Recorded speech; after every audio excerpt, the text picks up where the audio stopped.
Jeunesse du Mali, le général Assimi Goïta vous a parlé. Il a parlé et son discours me rappelle exactement le discours de l'Ayatollah Khomeini. Il dit que ce combat-là, c'est un combat pour la jeunesse. C'est un combat de la jeunesse. Si vous avez peur, vous n'avez pas de place dans ce combat. Si vous n'êtes pas prêt pour faire le sacrifice en tant que jeune, vous n'avez pas votre place dans ce combat-là.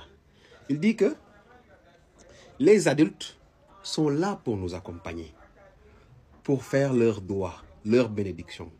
Mais le combat réel sur le terrain, c'est à nous, jeunesse, de le faire. C'est à nous d'accepter de faire le sacrifice ultime pour libérer le peuple. Après, il dit quoi? Ce combat-là n'est pas temporel. Ce n'est pas un combat qu'on fait 2 ans, on s'arrête. C'est un combat qu'on doit mener toute notre existence. Parce que la menace est toujours présente. Je vous conseille d'aller écouter le discours. Je vous assure que c'est un excellent discours.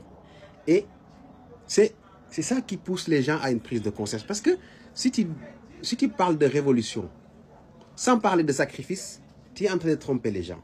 Devant chaque révolution, il y a un sacrifice qui a été fait.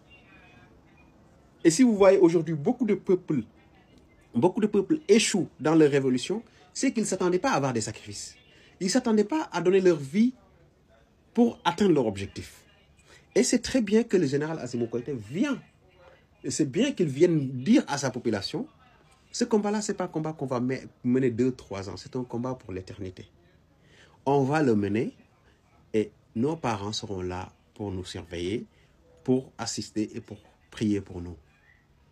Acceptons de faire le sacrifice sans lâcheté, sans peur. C'est ça qu'on attend. Il faut que tout le monde le cherche. Il n'y a pas un peuple qui s'est libéré sans sacrifice dans la peur. Non. Un peuple qui se libère, il va accepter de faire le sacrifice ultime et il va accepter de mettre de côté la peur, combattre avec abnégation, avec dignité, avec moralité pour atteindre son objectif et avec surtout le patriotisme. C'est en cela que le général Assimi Goïta appelle la jeunesse. Et moi, je pense que grâce à la coopération russe, le Mali va se doter d'une centrale nucléaire.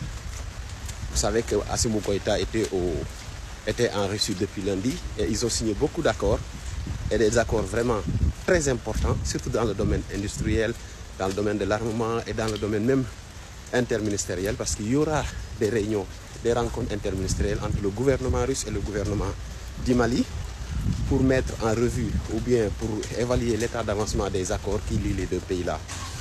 Et voilà, là, dans le domaine nucléaire civil, il y a un accord qui a été signé, tout comme au Burkina Faso.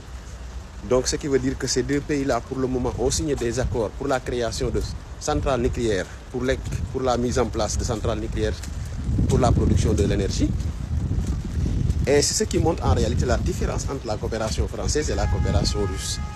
Je pense que pendant les parlons depuis les indépendances, la France est dans ces pays-là. Ils savaient qu'il y a de l'uranium. Mais vous allez dans ces pays-là, dans les régions ou dans les villes où il y a l'uranium, c'est les villes où il y a plus de coupures d'électricité, où il n'y a même pas d'électricité.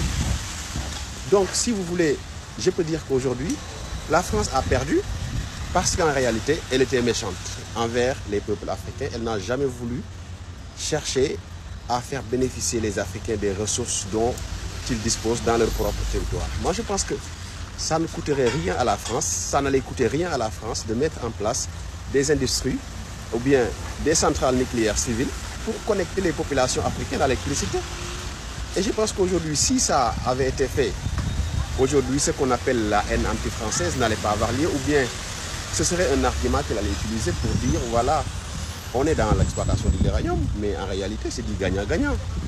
Parce que la population qui a les ressources a de l'énergie, nous aussi qui avons les matériels pour exploiter, nous avons de l'énergie, ce qui est du gagnant-gagnant. Mais la France n'a jamais cherché à doter aucun pays africain d'une centrale nucléaire, ne serait-ce que civile, malgré les milliers de tonnes d'uranium qu'il exploitait chaque année. Ce qui prouve aujourd'hui que les Africains ont raison de tourner le dos à la coopération française, je dirais à la coopération occidentale, parce qu'elle n'est pas du tout rentable, elle n'est pas fructueuse. Et on dirait qu'il y avait une sorte de méchanceté qui consistait à faire de telle sorte qu'on extrait plus de ressources, mais il ne faut jamais pensé à la distribution des ressources. Et les entreprises installées dans ces mines-là n'avaient pas du tout de responsabilité sociétale d'entreprise. Il n'y a pas d'hôpitaux construits, il n'y a rien qui retourne dans le pays pour améliorer le quotidien des Africains. Et aujourd'hui, les Africains ont pris la responsabilité de trouver leur partenaire qui les permettra de gagner et d'améliorer les conditions de vie de leur population.